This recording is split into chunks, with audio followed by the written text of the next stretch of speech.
Hi everyone, today I have a probably relatively short video for you, but I wanted to actually not ignore the fact that a year and 1 day ago today, when you're seeing this, I actually decided to go cruelty free. On September 4th last year, I uploaded and filmed my video where I said that I wanted to go cruelty free with my makeup and beauty collection because I did not see the point in continuing to support the ways that animals are used and abused in this whole system of testing makeup items and beauty items on animals. So that was a year ago, and I think I've come quite a long way since then. I have not been purchasing any non-cruelty free makeup that I know of, and I actually have been doing quite well in my resolution to not throw everything out, but instead try to use up as much as possible. I have done some decluttering at the beginning of the year, and if you're interested, I'm going to link the decluttering playlist for you so that you can watch what was going on there. I have also decluttered certain items as I was working through them this year, or this past year, because I noticed that there were items that I just did not feel like I wanted to use up. They were just not giving me enough joy to use them up. So I have decluttered items, but for the most part I actually tried to use up the items that are still good and that were doing a good job. That was my intention from the get-go. I did not want to throw it out because the damage is done as soon as I spent the money. So the damage was done. Throwing it out would have meant producing even more trash. And I didn't see why this would be a way for me to deal upon coming to the realization that I don't want to have non-cruelty free makeup anymore, and beauty items of course. So I have been working on this for quite a while, and I'm doing quite well, I have to say, if I say so myself. But let's get in with the numbers real quick, because I think that is what is quite obvious. So I used to have 240 non-cruelty free items at the beginning. When I said I wanted to go cruelty free, that was last year in September. 240 items is a ton. I can tell you that much. Like I said, I decluttered, I used up products, and at the 6-month mark at the beginning of this year, I had 52 items left. Since then, I have not decluttered anything. I have actually used up the majority of these items. If I remember correctly, I think 1 or 2 might have broken as I was going along, and I'm not too sad about that, because if they break, I'm just not going to use them anymore. I couldn't salvage them, so these were nail polishes for the most part that fell into my sink. And not nail polishes, eyeshadows, pardon me. So for the most part, if the eyeshadow falls into the sink and I had just brushed my teeth, then no, I don't want to repress and salvage the pieces. And yeah, so that is what happened, and now I have 19 non-cruelty free items left. So let me quickly go over these with you, because I think it's quite interesting to see. So I have in my personal collection 8 nail polishes that are not cruelty free. For the most part, these are OPI and China Glaze nail polishes. I don't see myself using them up completely, simply because I don't use nail polish often enough, and I have a very bad track record of using up nail polishes. So I think I might just go with using whatever I can, and then I will just eventually say, okay, I'm done with it. At the moment, I am using one of these nail polishes. That is an OPI nail polish in the shade Brisbane Bronze. I wanted to make good progress with this nail polish for a project pan, and I did that. I can't complain about the progress here, but I don't think I will be able to finish up that nail polish until the end of the year. And most of the nail polishes that aren't cruelty free that I have left are pretty similar in their size. So they are all 14 to 15 milliliters, so 0.4, 0.5 fluid ounces. And it is just not feasible for me. It would take at least another 2.5 years, I guess, by how fast I use up nail polish, and so I'm fairly certain they will most likely just get thick and gloopy before I am anywhere close to finishing them up. Then I have 2 gel liners left. One I'm using right now, the other one is a tad bit too dark for an everyday eye look, so I don't know what to do with that. I will figure it out as time progresses and how as I use up the other items. Hopefully it will stay good long enough so I can get more use out of that second gel eyeliner though, because otherwise, like I said, I would have created extra trash, and I don't think that is a good thing to do. Then I currently have 2 lip glosses left that are cruelty-free. One is a Bobbi Brown lip gloss that is clear, one is an Art Deco lip gloss that is a nudie shade, and I do like both of these. And I'm actually trying to use them up as I just continue on with the year. I have the Bobbi Brown one here, and I actually forgot to put that on, or actually I just had some tea, and usually that just rubs it off. So there's still a ton left here, but I want to use it up. Then I have 1 cream eyeshadow left. That is the one I'm trying to use up right now. The same goes for the 1 single eyeshadow I have left and the 1 eyeshadow quad. Now the quad technically is now a trio because I have used up one of the shades. A second shade is about half done, so we're getting there. I have 1 nail polish top coat left that is not cruelty-free. That is my Chit-Chatty top coat. I think I don't have too much left there, and I should be able to finish this year, so I'm very happy about that. Then I have 1 nail polish thinner left that isn't cruelty-free. That is the Sesh Restore base thinner. I got this because the Chit-Chatty top coat just gets very thick and gloopy very fast, and I did not want to have that go to waste when I originally bought that, when I didn't know about the whole cruelty-free makeup things. So I bought that, and I'm going to just use this one as I go along. I use this in every single nail polish I use when it starts to get thick and gloopy, and I am, I think, about 1/3 done with it, so I have 2/3 left, so that will take a bit longer. Then I have 1 hand scrub left. That hand scrub is the one that I'm currently using, and I am getting there. It just takes a while because I don't use hand scrubs every single day, so of course it takes a bit longer. Then my last item that is not cruelty-free is actually a bath ingredient, and that is a single-use item, so I just have to wait until the weather is a bit cooler again, and then I'll just run a bath, pour it in, and I will be done with it. So all things considered, I have, I would say I have 17 items. No, pardon me, I'm miscalculating. I have 11 items that I know I can finish up if I put my mind to it, and then I have the leftover nail polishes that are a bit tricky, I guess I could say.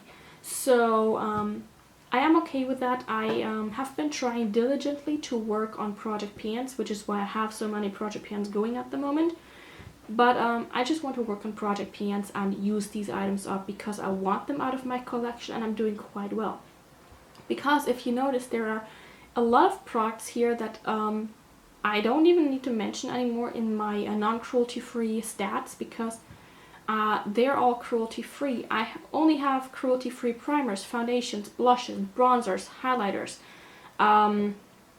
contour products, mascaras, eyeliners, like non-gel eyeliners, and yeah, I'm doing quite well. My entire face routine is cruelty-free. I have a few bits and pieces that I found in our bathroom cabinets that I was cleaning out, and I'm just using them up. They're not mine technically, but again, I don't want to throw them out, so I don't know if I should count them in as my products, but I don't know. I didn't purchase them. I'm just using them up to have them out of the way. So I think I'm doing quite well. Now, what I want to quickly mention is that you may or may not have noticed that I've never been talking about brushes too much, because for the most part my brushes were cruelty-free actually from the get-go, because I do enjoy synthetic brushes if they are good brushes. And so I did not really bother looking through them. It hasn't been until, I don't know, a few weeks ago that I actually went on Snapchat and worked through my brushes and just sorted them out and decided on and looked everything up and decided this is cruelty free, this is not cruelty free, and all that. So I was doing quite well there, and for the most part I have to say I had, I think, 2 or 3 MAC brushes that weren't cruelty free. I had 2 or 3 MAC dupes, not my MAC themselves, but they looked exactly like the 217 brushes, the one that is the blending brush, I believe, that turned out to not be cruelty free. They are from an independent brand, I guess you could call, and so I moved all these out of my collection. I put them separately, but I didn't want to bother with the brushes too much because like with makeup, I have paid the money and the damage is done. So I'm still not sure if I want to just, I'm not going to throw them out, of course, but I'm not sure if I want to just pass them along and see if somebody else wants them. I will have to figure that out. But what I actually did is, and that is something I am quite happy with, is I went online and I had a gift certificate left from my birthday, I think last year. So it's been a while. So yeah, I had that gift certificate left and I was like, okay, I'm gonna use that up now because I just can, and I wanted to try some new brushes. So I got these 3 brushes here, and let me take the caps off because I'm trying to actually keep them safe. These are all Zoeva brushes, and I do enjoy Zoeva brushes quite a bit. This guy here is their 227 Soft Definer brush. That is vegan, just like these 2, of course. Now, this one I find actually quite interesting because if you take a look at this is quite fluffy, and then from the side, that's what it looks like. And it is relatively thin. I do like this a lot. This is actually one that I have already, and I do enjoy this so much. I wanted a backup. I wanted a second brush in case the other one is actually in the process of drying. What I do like about this is that it can go into my crease quite nicely. So when I do this, it goes in my crease easily. It does not feather out too much, and that is something I do like about this. But I can also pack on the makeup because from the sides down, it is cut almost like a flat shader brush. So that is quite interesting to me. I do like this brush a lot, and I'm very happy that I have it. Or that I have a backup, actually. So that is the first one. And then I wanted to try 2 more brushes because I just could. And the first one is this guy here. This is the 223 Petite Eye Blender brush. And that is what it looks like. This is a very pointy brush, as you can hopefully see. It is quite stiff, but I do like this a lot. This reminds me a bit in my Essence crease brushes. They're not really crease brushes. I think they are really more like this Petite Eye Blender brush. They pack on the product, but at the same time they are very, very small, and I can get right in the crease and then use a clean brush and just blend it out real quick. Super easy. And this is just a tad bit softer and firmer than my Essence brushes. I have, I think, 2 or 3 of the Essence brushes. They are, of course, synthetic fibers, just like this guy here. They maybe are a tad bit bigger and they're not as firmly packed. So I wanted to give this a try. It says blending, it's a blender. I'm not sure about that. I have to try it. These are brand new. I just got them on Saturday and I wanted to wash them first and then give them a shot. So that is this guy. And then we come to the last brush that I purchased. And that is the 229 Eye Finish brush. So this is very, very thin as well. And super fluffy. I don't know if you can see that. The top bristles here are very, very sparse. And they are a bit stiffer and maybe a bit more pointy. But all in all, I do like this a lot. And I think I can really, really blend well with this and be very precise when I blend with this brush. And that is something that I find quite interesting. I don't have anything like this in my collection.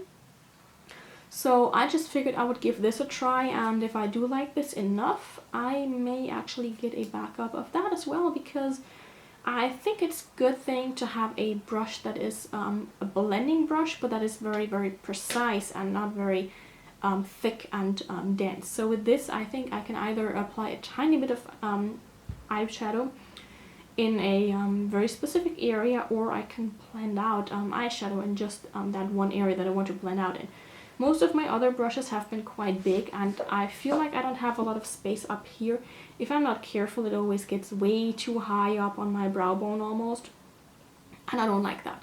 So I figured I'm gonna give this a try, and if that works well, I actually may have a new awesome brush. While we're talking about awesome products, there will not be an August favorites video for me this time around. I will do it in conjunction with my September favorites, because it's just a tad bit easier for me. My August has been very focused on using up my non-cruelty-free products. So that is one of the reasons why I'm down to 19 products, and they're not favorites in the sense that I would repurchase them right away and I could not go without them. I easily can go without them because I am cruelty-free, I'm going cruelty-free, whatever you want to call it, but I just want to use them up, and I was so focused on them that I didn't really try any new products that were amazing. And yeah, that's why I'm just going to actually put August and September in one favorites video, because those two products are just, it would be a 2-minute video at best. So that being said, I do hope you enjoyed this video. This was really just meant as a quickish update slash haul for my 1-year cruelty-free anniversary. I'm very happy about this. So if there's anything you think I should have addressed, or something that you would like to discuss, then please leave that in the comments down below. I would love to hear your opinions and your thoughts. But I will leave it at that. I hope you will have a wonderful week, and I will see you guys soon. Bye!